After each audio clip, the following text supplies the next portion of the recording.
and maybe to a certain extent, it could have a tie-in with state and school district higher education.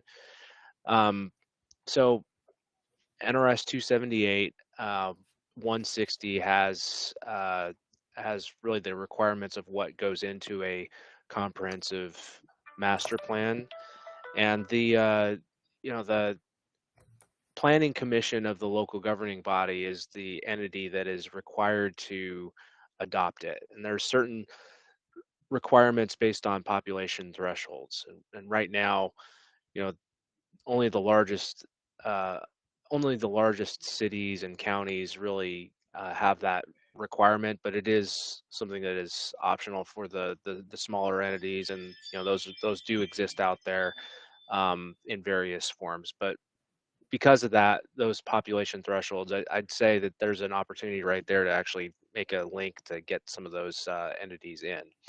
Um, with conservation itself and sustainability itself, in NRS 278-160, there's nothing in the required conservation element that really specifies sustainability explicitly, although all of the components of it are certainly there.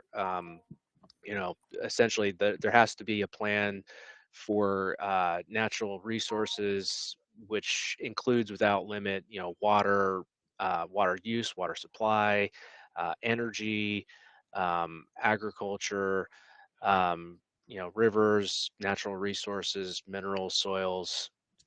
It's a pretty exhaustive list, but it doesn't say anything about things like greenhouse gas mitigation or climate adaptation or anything like that. Um, and one of the advantages of it being in the planning statute is that we are required to have these updated periodically, and in the ideal world, in the ideal sense of it, there's the governing body ultimately is to be putting the master plan into effect. So under NRS 278, 220, 225, and 230, the governing body adopts it, and then through capital improvement planning or through planning commission or city council or county commission ordinances, resolutions, so on and so forth, you're putting money towards implementing the plan itself. I'd say right there, that's probably a spot where the statutes themselves need to be strengthened, because there's a little bit of a missing a missing piece. Other states have kind of gotten it a little bit better. Uh, Especially if there's state oversight of planning efforts. Like Florida, California, Hawaii. They take a little bit closer look to see how plans are being implemented and seeing whether there's any deficiencies, or if they're deviating from the plan, if there needs to be improvements, that those get done. And if there are, why are there deviations? Why are there things that are missing? And if they're not, why not?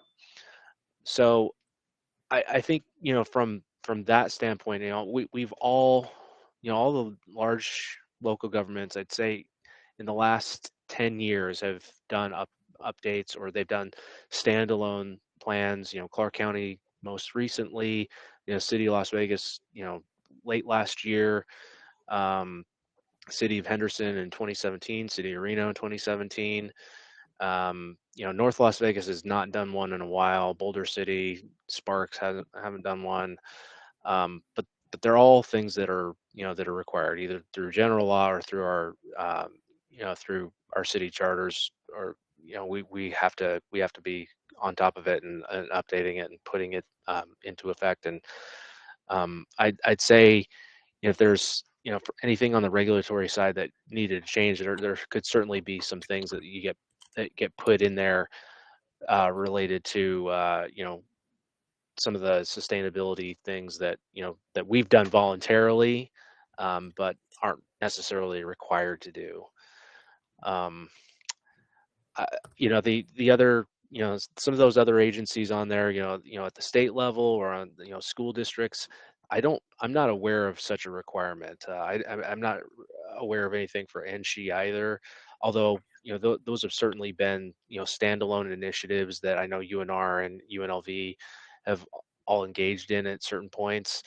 I'm not aware of a school district oriented plan other than, something kind of minor and from many years ago that the Clark County School District did, and I know Washoe County is way ahead of everybody else in terms of local school districts. Um, but as far as like on the planning side, the thing that might where it might come up more so than anywhere else is on the capital improvement plan side, and that is something that is required by statute. And really that at that with that you're only dealing with addressing the physical, you know, locations of schools themselves, and there's really nothing in there about the sustainability of those buildings or the operations of the districts itself. That's missing in the planning aspect, um, as far as I know. Yeah. Uh, so again, I think high level. That's kind of where my perspective is, and we certainly took it to the you know to be a way more all encompassing, and it just made a lot more sense to have everything embedded into the master plan than have something be a standalone document that was you know complementary to the primary one. We can rely on that to for implementation of anything, and that's what we have done over the last couple of months. We've been referring back to specific goals and policies of the master plan to justify infrastructure spending, putting up solar panels, you know, uh, urban heat island effect stuff. We're doing that as we speak. Okay. Well, and that's really helpful to know. And I guess, in terms of you being one of the folks who's, trying to implement these goals and these measures that are in the master plan, um, in terms of thinking about the Partnership for a Sustainable Nevada, are there things that this group could do to, are you running into, aside from the obvious budgetary type constraints, are you running into other, challenges in terms of trying to implement the goals that this group could be helpful towards?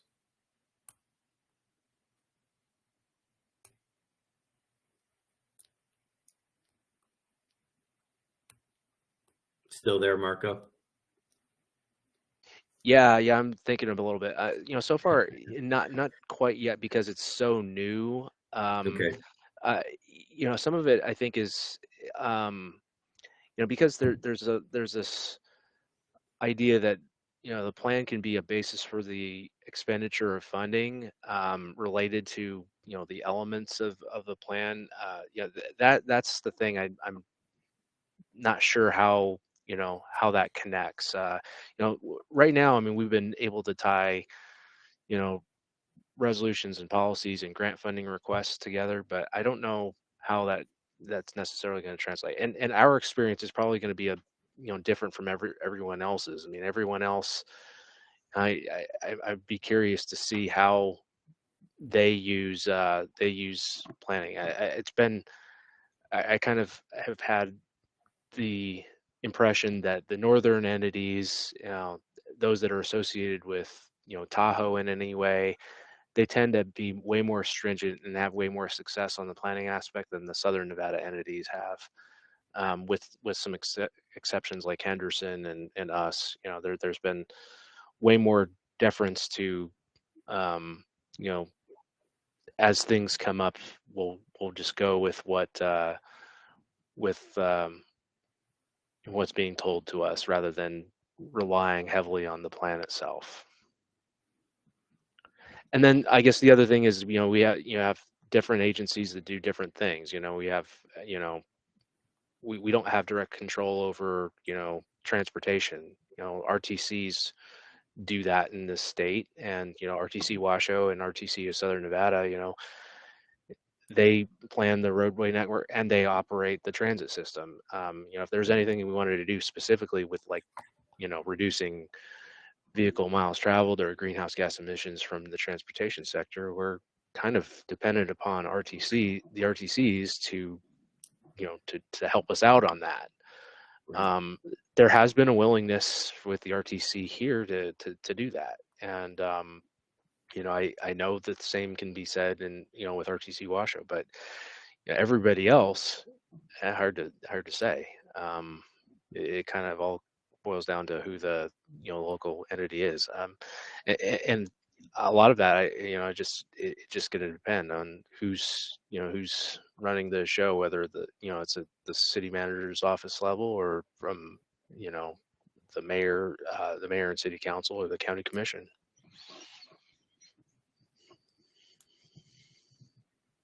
Okay. Well, it's a lot of good input. Um, and then I guess, one of the things that we talked about on our last call, I think the January call, was also just talking about, maybe improving the ties between state level sustainability planning and what's going on at the local level with cities and counties like Clark County and the All In plan, and you guys at the City of Las Vegas, Marco. As a group here with the Partners for a Sustainable Nevada, Marco, one of the things that you even mentioned was, sometimes it's that state oversight role that helps things to happen when it's in statute. Is the recommendation, or would it make sense for this group to make a recommendation that says, hey, the state of Nevada should have a sustainability plan? Yeah, I certainly think so. Either from like maybe a goal setting or target setting standpoint, that's something that we can align with. One of the thing, our waste section in our master plan, for example, I mean, we tried our best to, you know, tie together some of the things that NDP does, or there's been that long-standing target for 25% recycling rates. I mean, that was something that we wanted to have an alignment with, but also take it to the next level and see how we can improve even upon that, and what it would take to work with our franchisee, Republic, to help us get there and help improve the waste stream in different sectors. I'd say each state level agency kind of has a similar role in that, whether they're passing through funding, like NDOT does, where we can apply for competitive grant solicitations, or like with the infrastructure bill, if we want to go for EV charging, we're going to have to work with NDOT. But again, we have supporting policy in our master plan in place that says, yeah, we want to increase the number of EV charging stations to help improve air quality and emissions. Same thing with transportation investments. If there's something that passes down through NDOT and then down to RTC, we want to be a part of that to help reduce vehicle miles traveled. And guess what? We have a goal in our master plan that says, yeah, we want to reduce our overall VMT, to improve congestion and to change or have some shifts in mode. All those are I think helpful to have, and depending on what the agency is, whether NDP or what some other state level agency, yeah, having that oversight and guidance would certainly be helpful and useful for us to say, yeah, this is hitting a larger statewide goal, and this is how we can accomplish our own local goals that might be specific and unique to our to our situation.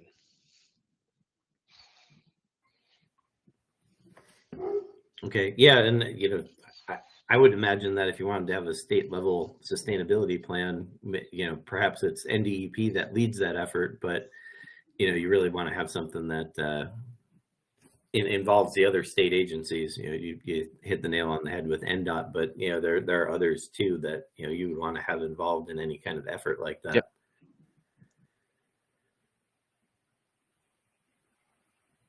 Do we have other thoughts, suggestions? I know Jennifer, Liz, you guys are both on the call. Do you have other thoughts, Noah?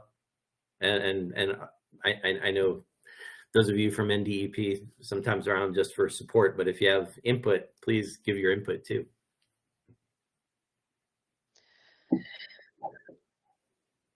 Sorry, I don't know who wants to speak next.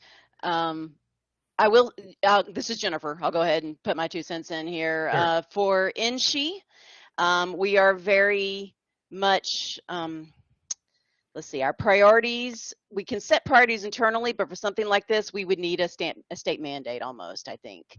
Or at least maybe from our Board of Regents. I don't know if any of you have experience working with the Board of Regents, but so I definitely see a need for a hierarchical kind of statewide almost mandate. We are developing a master plan right now at Nevada State. So this, well, you know, what Marco's talking about with this trying to link the master plan to these goals seems absolutely like the right approach.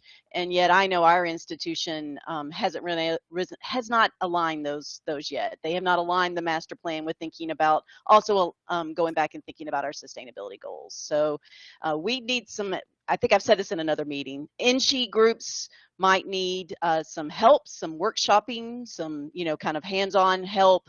I know TMCC actually is a leader they have a climate action plan. And so they might even be willing to lead some of these efforts. But I don't think getting everybody to the table to really think about this will come unless there's some kind of larger statewide push from the governor's office, maybe from the Board of Regents. I don't know. I'd have to think about where that would need to come from.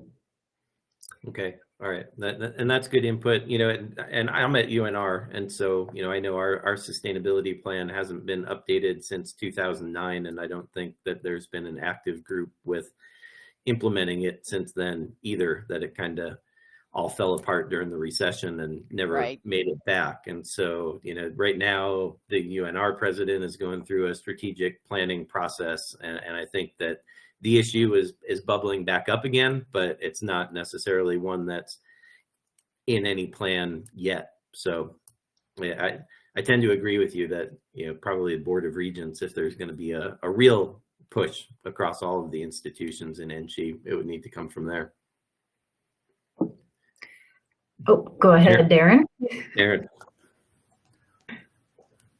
Sorry, I got to speak up. I think what Jennifer and Marco just hit the nail on the head in terms of what we need statewide, and that is that statewide sustainability plan. I think that's a great way that you guys could affect change within the state.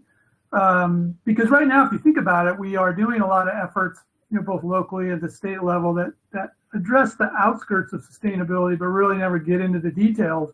And so all of a sudden we see people coming in front of the legislature trying to pass a bill that's talking about sustainability when we have nothing to back that up with. And what a great way to maybe push something up into the to the policy group that says, let's run this, let's get something in front of the legislature that mandates us or whomever it happens to be to create a sustainability plan for Nevada. And I think where that is critical, obviously, with everybody, right? It's funding. We would need funding to do something like that. But if we have a mandate to push that forward, wow, what some traction that will gain and where we can move in sustainability for the entire state. So I appreciate those comments. And Chris, I would encourage your group probably to maybe develop something that we can maybe eventually push to the policy group. Okay, thanks.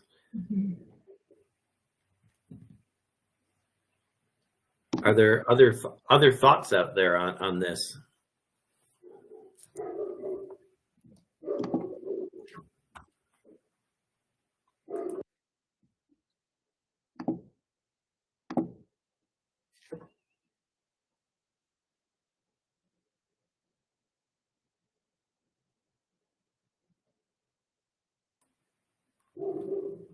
All right. Well, hearing none, you know, and I think this makes sense. I think the conversation really all kind of ties together because, you know, definitely not to beat a dead horse, but definitely in terms of what Marco and Jennifer were both saying, you know, I think that when we talk about potential roadblocks to implementation, if there were a state level plan that had those state goals that, you know, everybody else was driving towards, or, you know, you could go in and make budgetary requests and justify those budgetary requests based on, you know, here are goals that we're trying to meet in the state plan.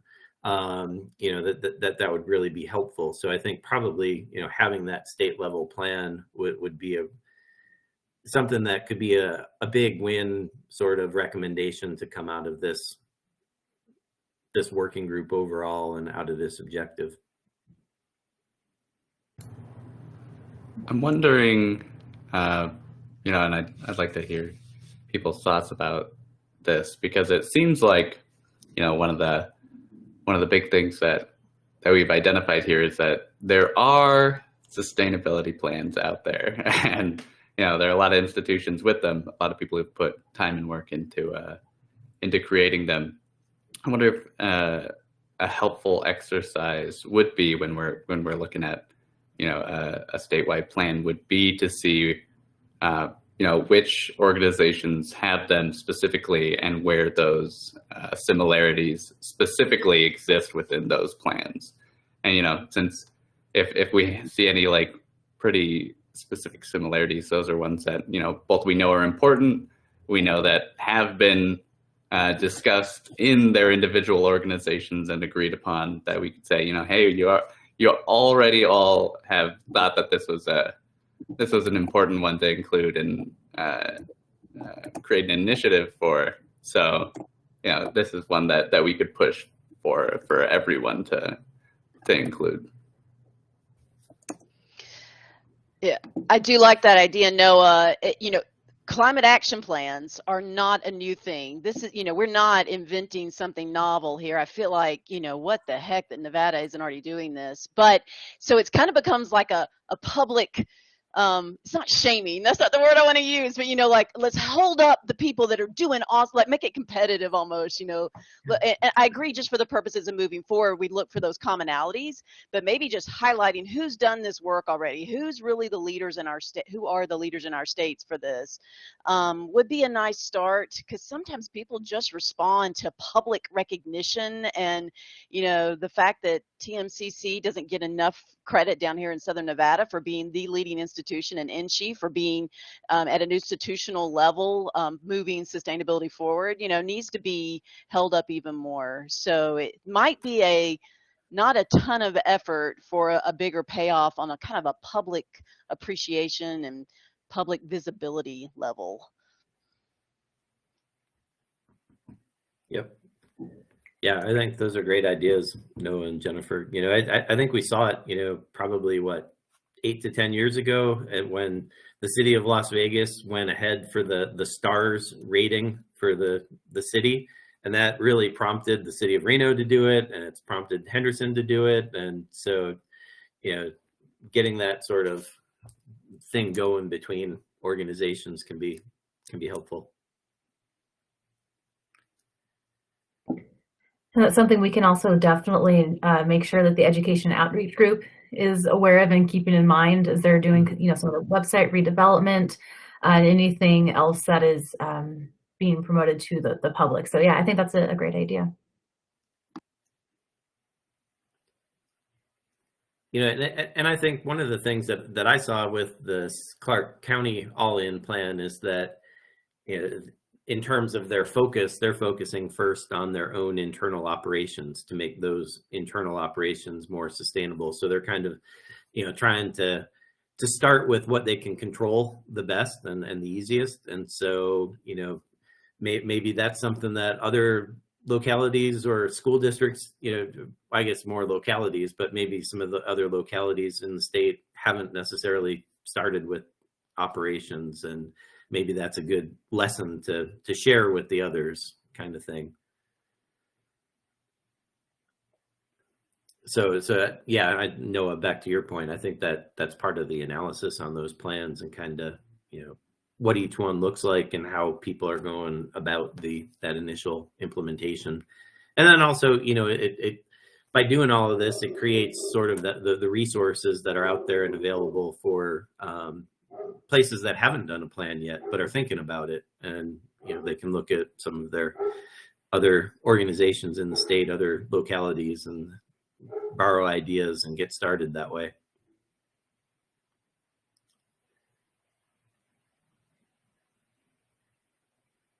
What else on sustainability planning? I guess the only other thing that I wanted to touch on before we end the conversation, because I thought it was a good idea that came up in our last call, was just the idea of the private businesses and the sustainability planning that's going on at the private sector level. We've kind of already been talking about school districts, higher education, and cities and counties, but what about private businesses? And is there something there that we as a group would want to make a recommendation or come up with something for the menu of options that would relate to private business sustainability planning?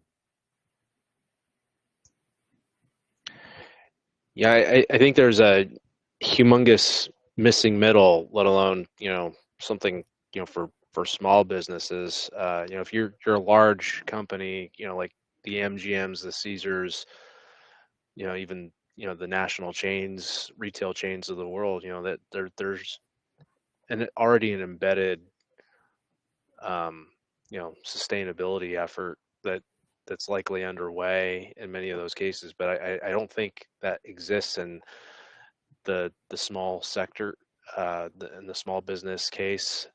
But again, I think there's a good opportunity here for the state to help connect them with resources, whether that's through business environmental program at UNR. Chris, you have certainly shown how that can be done, to help small businesses with sustainability resources, or just answering questions on how to deal with certain issues. I think there's a good opportunity there to help people who probably aren't thinking about sustainability in those terms, and how it affects them in terms of bottom line. That I think that would be something worth exploring.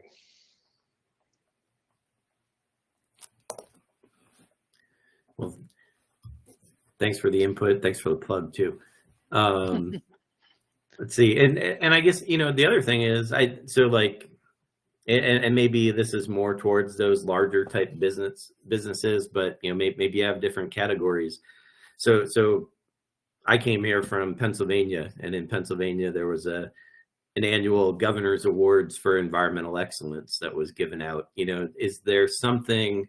I was trying to think, is there some corollary that we could do around private industry sustainability planning, like some type of recognition program or some type of competition program that you could try to run through the state, through NDEP or through the governor's office, to encourage sustainability planning in the private sector? I don't know what people think about something like that, but it was one of the ideas that was kicking around in my head.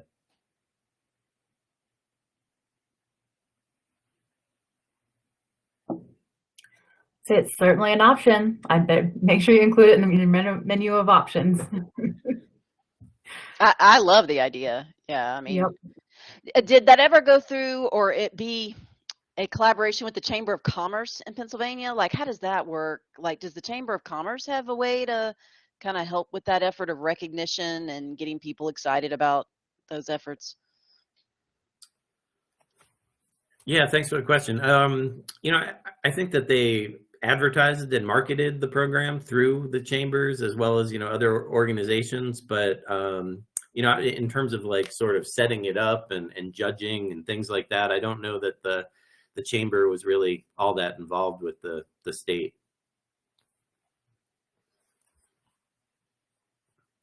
But it was one of those things that they would have an annual awards presentation and a little dinner, and got people excited about it. The governor would show up and hand out the awards. Maybe it's something that we could do to. The other nice thing about it is that then you also get this catalog of things that people have done And, so that's helpful as well, I think, those examples, especially, Marco, for the small businesses, see some of those examples of what larger businesses have done, businesses with more resources, and kind of pick and choose what they might be able to do at the smaller scale. I know, Chris, for a while in the northern part of the state, there were the Golden Pinecone Awards. I forget if that was directed only at nonprofits or if they had a bunch of range of categories, but do you know where that currently is or what kind of impact that had? Because that's at least a good starting point. Yeah, thanks for reminding me about that. I don't know where it is currently. I'm not sure that they've done any presentations in a couple of years. I say I haven't heard of it since the pandemic began, so I'm just not sure if they're laying low or just where that ended up. But like I said, that might be just a good starting spot to see the impacts, what worked well, what can be improved on. For those of you unaware, the Golden Pinecones it's just an environmental award for a couple different sectors. They would have this kind of annual gala type event. I think last time it was like a 1920s style party at the Automobile Museum. But it's, if that's something that this group think would be, have a really good impact, at least we have a good starting model to begin from. Chris, I'll just pipe in here.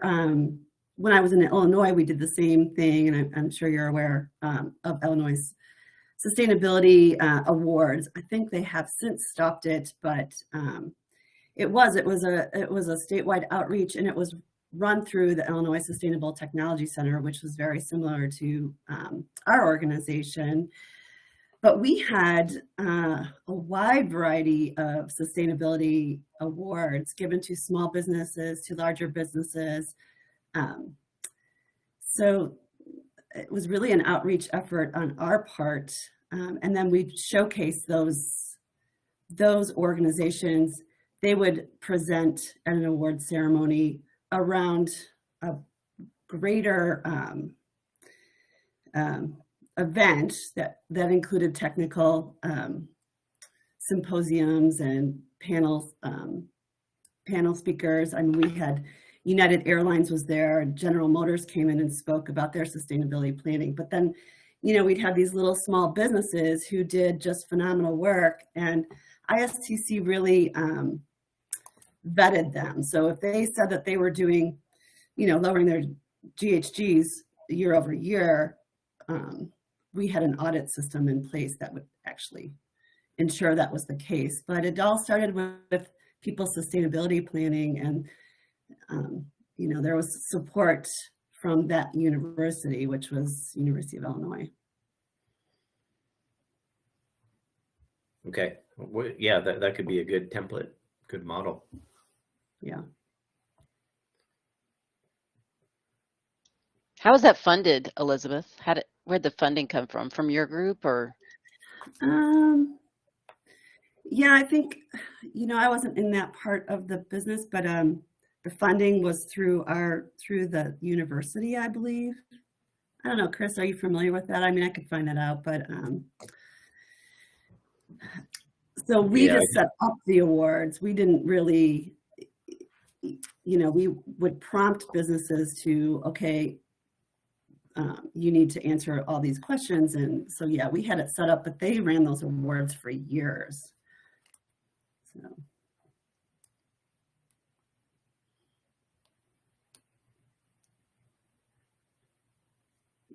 Darren, I see you've raised your hand. Thanks, Chris. Just real quick, just so everybody knows, we are going to be moving into our budget preparation here. Actually, I have my first budget meeting this afternoon. But this would be a good opportunity to maybe, if you've got some ideas and maybe some general cost, and we think this group or NDP may be a catalyst for that, then let's go ahead and think about that, and we can at least submit it in the budget preparation. Whether we get that or not, that's yet to be seen, obviously, and whether our administration, how far they would let it go forward. But I think with recommendations from you guys and from the partnership, we may be able to get some traction there in terms of funding. So something to think about. Great, thank you. All right. Any other thoughts, ideas around sustainability planning and implementation of plans?